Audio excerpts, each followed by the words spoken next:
We should talk about graffiti for a little bit because that's really honest. And yeah.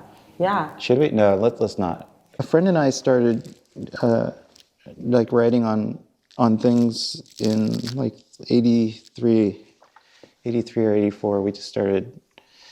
He knew more about it than I did, and he was like, Barry, all these kids in New York, they're just like, they're painting on subways. They're painting on everything. And I was like, really? And he goes, yeah, we need tags tonight, and we need to go put them on stuff.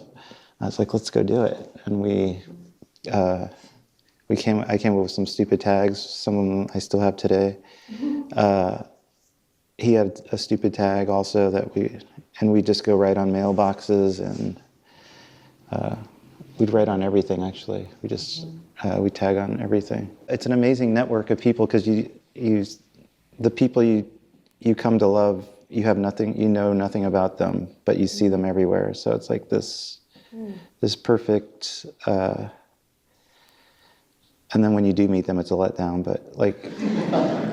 But the buildup of not knowing who a person is, that's putting imagery out there. I'm still fascinated, even to this day, what drives someone to do it. But just like I like line. I like study the style of how someone writes something, or the speed in which they write something, or the quantity, the placement. Everything it was way more interesting to me than what was going on in the Art Institute or the museums or anything. It was way more invigorating, you know. Just like I went to school and everything. I did all that, but as soon as it got dark, I was just like, okay, let's make some real art right now. You've said that graffiti is the highest art there is, which I think there's no reference point for it, like in art history. Like, there is now, but like it's not. It's great. The Bay Area is great for graffiti. It like has like. It was good back then, and it's good now. It's probably even better now, I feel like. I think the basic tag and tagging on private property is. I like to think of it as something that's just like really political and just like antagonizing. It's not really that antagonizing. You get rid of it, with a roller. It's not like. But I think the act in itself is antagonizing. It's communication, like on the simplest form. It's just communicating to other kids at a glance, you could look at something for half a second and the style, the risks they took, everything, It's all condensed into one 3.5 second movement, That's what I like about it. It doesn't have any of the gross trappings of the art world or anything. It's just like a kid's tag is a kid's tag, that's it. I like that aspect of it, that you have to get it done without getting caught. Did you ever have close calls?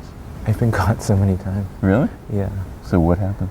I was in New York one time when I think I was riding a Bort Bush on Canal Street, and I had done like 3 or 4 on the roll-up gates, and on the 4th one, I think the Republican convention or something was in town too. Like, taxi cab pulled up like right next to it, and just 4 cops just jumped out, or just like go into the system for 24 hours. You go to it's community service. Huh. But yeah, that's part of it though. There's still just as many people tagging though as ever. I like that. There's a lot of talk of how damaging graffiti is and this destruction that happens with graffiti, but there's actually no damage. It all can be like painted over with a roller. There's like just commercial jingles like that are stuck in my head, and to me that's damage to me. The public looks at graffiti and sees garbage and sees ugliness. And I always wonder why they don't look at the billboards, especially around San Francisco. There's millions everywhere. Isn't that garbage? That's like mind garbage. The billboards are very subversive, and advertising is very subversive, whereas like most of the stuff that's done on the street is very close to the truth.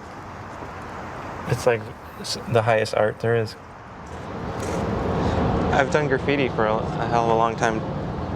There's never like a time where I was like, oh, I'm like 25 now, I'm gonna stop doing graffiti, or, it wasn't like a planned thing, like, oh, I do art, now I'm gonna surf, and now I'm gonna do graffiti. It's just everything I've always done. My parents both encouraged me to do art just because I couldn't really do anything else. We should talk about graffiti for a little bit because that's really honest. And Yeah. should we? No, let's not.